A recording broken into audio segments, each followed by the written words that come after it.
Friends, నేను మీ PV Ramesh advocate. Welcome to my channel.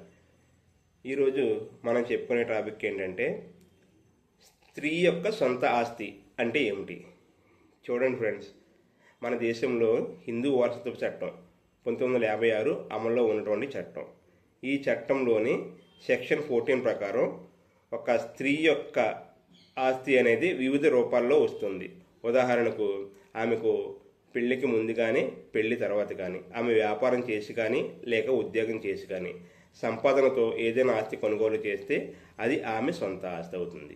అదేవిధంగా తల్లిదండ్రుల నుండి ఆమెకు ఏదైనా ఆస్తి బహుమతి రూపంలో కానీ లేదంటే స్త్రీధనం రూపంలో కానీ వస్తే ఆ ఆస్తి ఆమె సొంత ఆస్తి అవుతుంది. మరియు ఆమెకు పెళ్ళి అవ్వే సమయంలో బంధువుల నుంచి కానీ లేదా ఫ్రెండ్స్ నుండి కానీ గిఫ్ట్గా వస్తే అది ఆమె సొంత ఆస్తి అవుతుంది.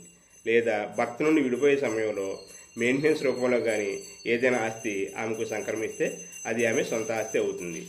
ఇటువంటి ఆస్తిని ఆమె ఎవరికైనా అమ్మకాలు కానీ కొనుగోలు కానీ చేయవచ్చు, లేదా గిఫ్ట్గా కూడా రాసే హక్కు ఆమెకి ఉంటుంది. Thank you friends.